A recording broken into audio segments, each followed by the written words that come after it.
देने के खिलाफ हुकूमती अपीलों पर समाअत का आगाज। बानी पीटीआई वीडियो लिंक पर सुप्रीम कोर्ट में पेश। चीफ जस्टिस काजी फायजीसा की सरबराही में 5 रुकनी लार्जर बेंच समाअत कर रहा है।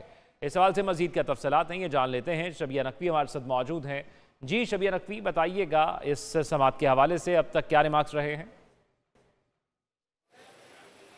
जी बिल्कुल, नैब तरमीम के हवाले से जो केस है उसकी समाअत शुरू हो चुकी है। चीफ जस्टिस की सरबराही में 5 रुकनी जो लार्जर बेंच है इस केस की समाअत कर रहा है, जबकि बानी पीटीआई जो हैं वो वीडियो लिंक के जरिए अदालत में मौजूद हैं और इसके अलावा पीटीआई के लीडरान की एक बड़ी तादाद अदालत में मौजूद है। ख्वाजा हारिस जो हैं वो अदालत में मौजूद है। चीफ जस्टिस ने उनसे ये पूछा कि क्या आप वकालत करेंगे, जिस पर ख्वाजा हारिस ने ये कहा कि मैं अदालत की मुआवनत करूँगा, जबकि हुकूमती वकील मखदूम अली खान भी यहाँ पर मौजूद है और उन्होंने भी अपने दलाइल का आगाज कर दिया है। जस्टिस अतर मेनल्ला ने मखदूम अली खान से ये पूछा कि जो इस्लामाबाद हाई कोर्ट में नैब केस है वो क्या समाअत के लिए मुकर्रर हो चुका है, जिस पर मखदूम अली खान ने उनको ये का कहना था कि वो जो दरखास्तें हैं वो समाअत के लिए मंजूर हो चुकी हैं। अदालत ने जो है इस्लामाबाद हाई कोर्ट से नैब तरमीम केस के का जो तमाम रिकॉर्ड है वो तलब कर लिया है और दौरान समाअत जो है ये पूछा गया है चीफ जस्टिस की जानिब से कि हाई कोर्ट में नैब तरमीम के खिलाफ दरखास्त कब दायर हुई। तो मखदूम अली खान का ये कहना था कि 4 जुलाई 2022 को ये दरखास्त दायर हुई, 6 जुलाई को इसको नंबर लगा गया और 19 जुलाई को इसकी जो है वो समाअत शुरू हुई। तो जस्टिस अतर मेनल्ला की तरफ से ये सवाल किया गया कि कुल कितनी समाअतें हुई थी नैब तरमीम के हवाले से, तो उनका मखदूम अली खान ने कहा कि 53 जो है वो समाअतें हुई थी। चीफ जस्टिस ने हैरत का इजहार करते हुए कहा कि इतनी तवील समाअतें कैसे हुई, जिस पर जो हुकूमती वकील है मखदूम अली खान उन्होंने कहा कि दरखास्त गुजार के दलाइल ज़्यादा थे। ताहम जस्टिस जमाल मंदोखेल जो कि बेंच का ही हिस्सा है उन्होंने ये पूछा कि जब नैब तरमीम को जो बनाया गया था कानून उसमें कितना वक्त लगा था, तो अटॉर्नी जनरल ने बताया कि मार्शल के फौरी बाद 1 माह के अंदर नैब कानून जो है वो बनाया गया है। ताहम चीफ जस्टिस ने कहा कि हैरत की बात है कि इस केस के लिए 53 समाअतें हुई। केस की जो समाअत है वो अभी जारी है और हुकूमती वकील जो है मखदूम अली खान वो अपने दलाइल दे रहे हैं। जी अच्छा, ये बताइएगा कौन कौन इस पे पेश हुआ और किस किस की जानिब से आज दलाइल दिए जाएंगे इस केस के हवाले से?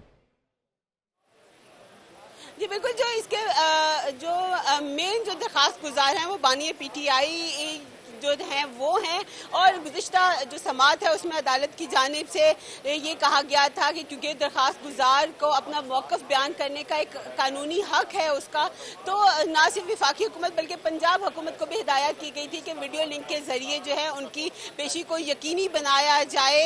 हमने देखा कि काफ़ी इब्हाम भी था कि आया उनको पेश किया जाएगा कि नहीं पेश किया जाएगा। ताहम फिर हमने ये देखा कि वो वीडियो लिंक के ज़रिए पेश हुए, लेकिन इस केस की जो लाइव जो नशरियात है वो टेलीकास्ट नहीं की जा रही है, जबकि इससे पहले जो चीफ जस्टिस है काजी फायजीसा उनके जितने भी केसेस हैं हमने ये देखा कि वो जो है उनकी नशरियात जो है वो लाइव टेलीकास्ट की जाती है। यानी इससे पहले जो केसेस थे उनको बराह रास्त दिखाया गया और आज का केस बराह रास्त नहीं दिखाया गया। बहुत शुक्रिया आपका, आप तफसीलात से आगाह कर रही थी।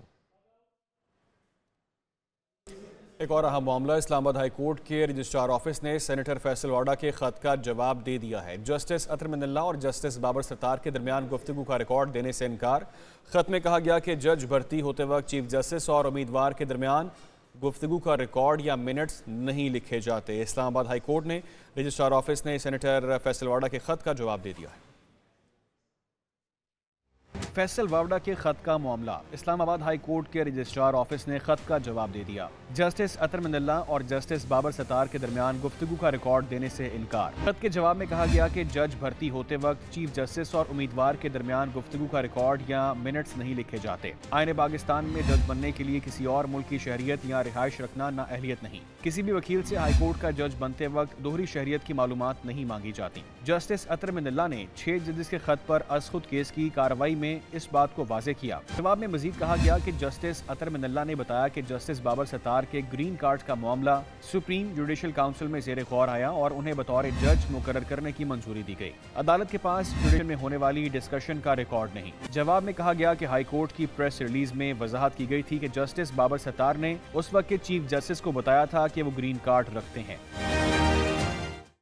नाज़रीन, अब बात करेंगे आवाम के लिए एक बड़ी खुशखबरी और रिलीफ के हवाले से। पेट्रोलियम मसनूआत की कीमतों में नाज़रीन, एक बड़ी कमी देखने में आई है और सबसे पहले बात कर लें कि रात गए जो ये कमी हुई है पेट्रोल और डीजल में कितनी कमी हुई है। सबसे पहले अगर बात की जाए पेट्रोल फी लीटर कमी के हवाले से तो 15.39 रुपये पेट्रोल की कीमत में कमी हुई है और नई कीमत जो है वो 273.10 रुपये अब हो गई है। इसके साथ साथ अगर बात की जाए हाई स्पीड डीजल के हवाले से तो हाई स्पीड डीजल में भी 7.88 रुपये कमी हुई है और नई कीमत 274.08 रुपये हो गई है। और इसके साथ साथ अगर आप लाइट डीजल फी लीटर की बात करें तो उसमें भी 7.54 रुपये कमी हुई है और अब नई कीमत उसकी 161.17 रुपये हो गई है। और पेट्रोल की जो मजमूई कीमतें जब उनमें इजाफा होता है तो हम देखते हैं कि महंगाई में भी इजाफा हो जाता है।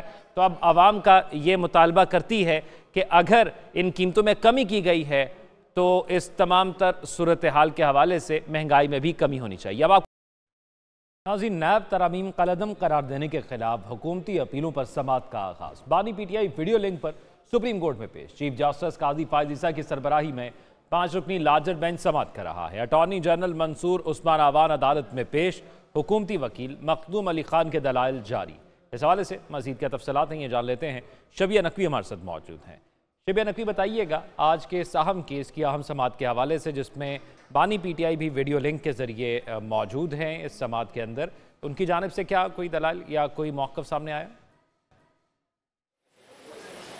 जी बिल्कुल, जो केस की समाअत है वो 5 रुकनी लार्जर बेंच कर रहा है और इस वक्त जो हुकूमती वकील हैं वो अपने दलाइल दे रहे हैं, जबकि पीटीआई के जो लीडरान हैं उनकी एक बड़ी तादाद भी अदालत में मौजूद हैं।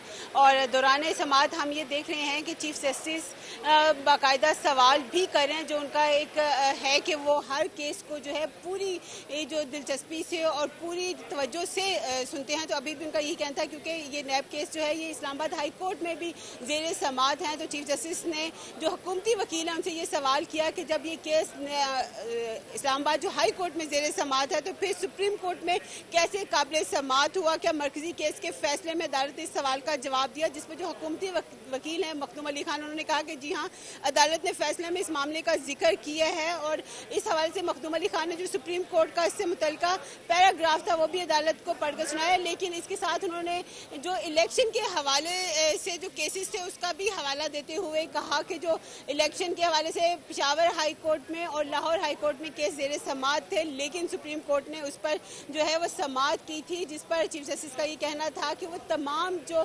फ्रीकैन हैं वो 90 दिन में इलेक्शन चाह रहे थे, तो इसलिए वो केस सुना गया। ताहम अभी हम ये देख रहे हैं कि केस की समाअत जारी है।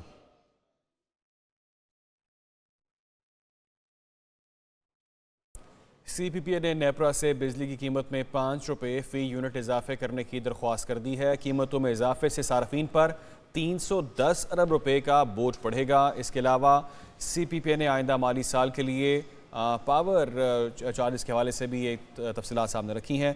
क्या मज़ीद डिटेल्स हैं जानते हैं। हमें ज्वाइन किया है ब्यूरो चीफ इस्लामाबाद गुलाम मुर्तज़ा ने। गुलाम मुर्तज़ा, कितना इजाफा किया जा रहा है? जी, ये नेपरा की जानिब से सेंट्रल पावर प्रोजेक्शन एजेंसी में ये दरख्वास्त जो है वो सामने आई है। नेपरा ने इस हवाले से बताया कि पावर कंपनी की तरफ से दी गई दरख्वास्त माली साल 2025 के मजमूई CPPA जो है उसकी कीमत में इजाफे के हवाले से तकरीबन 4.4 रुपए से 6 रुपए तक इजाफा जो है वो दरख्वास्त में की मांगा गया है। 23 मई को इस हवाले से अवामी समाअत होगी जिसमें तमाम स्टेक होल्डर्स जो है वो आएंगे और CPPA जो है इस हवाले से अपना मौका पेश करने की 7 मुख्तलिफ तजावीज़ जो है इनकी जानिब से दी गई हैं, जिसमें उन्होंने बताया है कि अगले माली साल 1,31,000 से 1,39,000 गीगावाट आवर्स बिजली जो है उसकी फरोख्त तवक्को है और उस तलब में 3 से 5% तक इजाफा हो चुका है। और अगर इस तखमीने को सामने रखा जाए तो पावर परचेजिंग प्राइस जो है उसमें कम से कम 4.40 रुपए फ़ी यूनिट और 6.5 रुपए फ़ी यूनिट तक इजाफा जो है वो होना जरूरी है और इसकी जो कीमत है वो बढ़कर 27.11 रुपए फ़ी यूनिट हो जाएगी। ठीक है, तो इस लिहाज से इसकी समाअत ठीक है। गुलाम मुर्तज़ा, आपने अपडेट किया तफसीलन, बहुत शुक्रिया आपका। सीनियर सूबाई वजीर सिंध शर्जील मेमन कहते हैं बानी पीटीआई ने लोगों को गलत चीज़ें सिखाई हैं क्योंकि वो छोटी सोच वाला इंसान है। उसने इंतशार, नफरत, इल्ज़ाम, झूठ, प्रोपेगेंडा की सियासत सिखाई है। बानी पीटीआई एक छोटी सोच का एक छोटा शख्स है जिसने सिर्फ और सिर्फ लोगों को गलत चीजें सिखाई हैं। उसने हमेशा अवाम को, पाकिस्तानी कौम को इंतशार की बातें सिखाई हैं, इंतशार की सियासत सिखाई है, लड़ाई झगड़े की सियासत सिखाई है। मैं समझता हूं कि जो खैबर पख्तूनख्वा में ये किया गया है, इस पे खैबर पख्तूनख्वा हुकूमत को फौरी तौर पर माफी मांगनी चाहिए और इस फैसले को से विड्रॉ करना चाहिए। लीगी रहनुमा तारिक फजल चौधरी ने वज़ीर आला खैबर पख्तूनख्वा अली अमीन गंडापुर को शदीद तनकीद का निशाना बनाते हुए कहा कि वो कभी इस्लामाबाद पर हमले की धमकी देते हैं, कभी कहते हैं कि एहतजाज हमारा आईनी हक है। वज़ीर आज़म शहबाज शरीफ ऐलान करें तो आप इस्लामाबाद दाखिल नहीं हो सकते। अगर प्राइम मिनिस्टर शहबाज शरीफ ये ऐलान करें तो मैं यकीन से कहता हूं कि आप इस्लामाबाद में दाखिल नहीं हो सकते। ये तो हमारी और प्राइम मिनिस्टर की एक पॉलिटिकल विजडम है कि हम इस तरह की सियासत पर यकीन नहीं रखते। और अगर आपको इस बात में कोई शक हो तो ज़्यादा दूर की बात नहीं है, परवेज़ खटक साहब, उनके साथ मुसल्लह जत्थे जो इस्लामाबाद में यलगार करने आए थे जब वो वज़ीर आला थे, मेरा ख्याल है वो सारी सूरत हाल आपके सामने है। अटक पुल क्रॉस नहीं कर सके थे। पाकिस्तान और IMF के दरमियान मुज़ाकरात आइंदा माली साल 22 अरब डॉलर की ज़रूरियात पूरी करने के लिए प्लान पर तबादला ख्याल किया गया। ज़राए के मुताबिक हुकूमती मौशी टीम ने आइंदा माली साल के दौरान एक्सटर्नल फाइनेंसिंग का इब्तदाई 22 अरब तक डॉलर लगाया है। और ये तफसीलात सामने आई हैं कि पाकिस्तान और IMF के दरमियान मुज़ाकरात हुए हैं। आइंदा माली साल 22 अरब डॉलर की ज़रूरियात पूरी करने के लिए प्लान पर तबादला ख्याल किया गया है।